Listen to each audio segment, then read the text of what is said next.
A very good evening from South Cambridge on day 2 of Starlink ownership. So I'm going to give you a summary in this video. I'm going to conclude off day 1 and what happened after I posted my last video. I want to talk about the stability in the service. I want to talk about roof mounting. I want to talk about speeds after roof mounting, and then I want to also touch on reliability and whether you need to keep your current ISP if you have one. So first of all, last night was interesting because there was a real intermittent service. Actually, we had one warning pop up on the Starlink website to say, well, not the website, but on the account to say that there was an issue with the service and their team were investigating it. It is still a beta and that is to be expected, and they say that very clearly in the notes. Now that did affect things like streaming. We couldn't watch Apple TV or any other network. Things crashed, so we ended up going to bed early, which isn't a bad thing when you're almost 42. I was quite happy with that. But the issue was that it felt frustrating, felt difficult. I was hoping for more.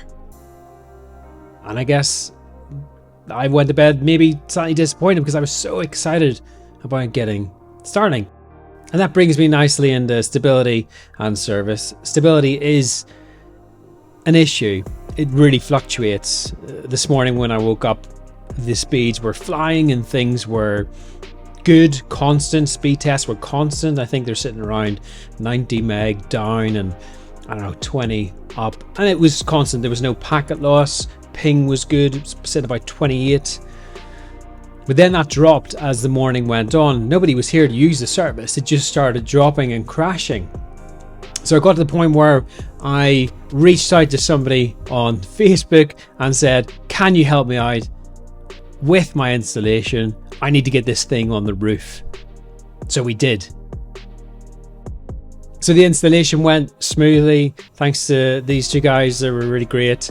And of course I booted Starlink up again, let it do its little thing. And speeds were great actually. Within 15 minutes speeds were quicker than they had been at ground level. Now I felt, as I mentioned in the video yesterday, slightly put out that the app I used to check for obstructions had given me a false reading in terms of the direction of the satellite or where it needed to see. It needs to be northeast in my case, in the south of England. And well, sticking it on the roof seemed like a viable option. And it really, as I said, improved things dramatically. Stability seemed to get better until this afternoon. Then this popped up. Multiple alerts, multiple attentions. And I don't know, could be another early night. But this is a beta after all, and we have to be realistic.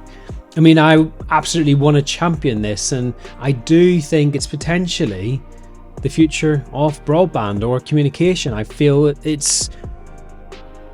I don't know much about technology, but I feel like this is going to be the thing. So anyway, how do you tackle this issue? Well, how have I tackled this issue? I cannot be without internet. I rely on it for my work. I rely on it for uploading stuff and sending clients videos. So what do? Well, I've had to learn how to use my expensive router. I got it because my son loves the game, and this is a GT-AX 11,000 or something, and it's the bee's knees apparently of routers. So I had to set up a Dual-WAN. And I guess if you're a tech nerd, you will be laughing at me. I'm not good with this sort of stuff. So I don't use the Starlink router. In fact, the Starlink router is actually my diffuser over here. I used it once for stats, and I'm not really bothered about stats, and I'll put it down there and it acts as a nice little light diffuser.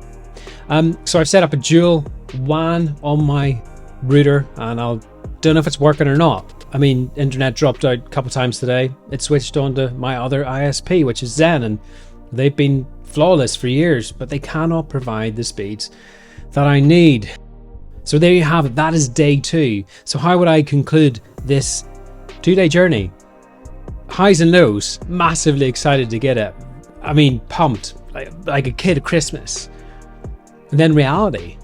It's been fluctuating all over the place. I've spent tons of time doing speed tests on routers, trying to understand things on Reddit, reading forums.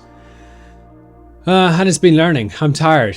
Not gonna lie, actually, if my Apple TV or whatever glitches out tonight, I'd be quite happy with that. So there you go. I hope that helps. Whatever you do for the rest of today, have a good one, and I will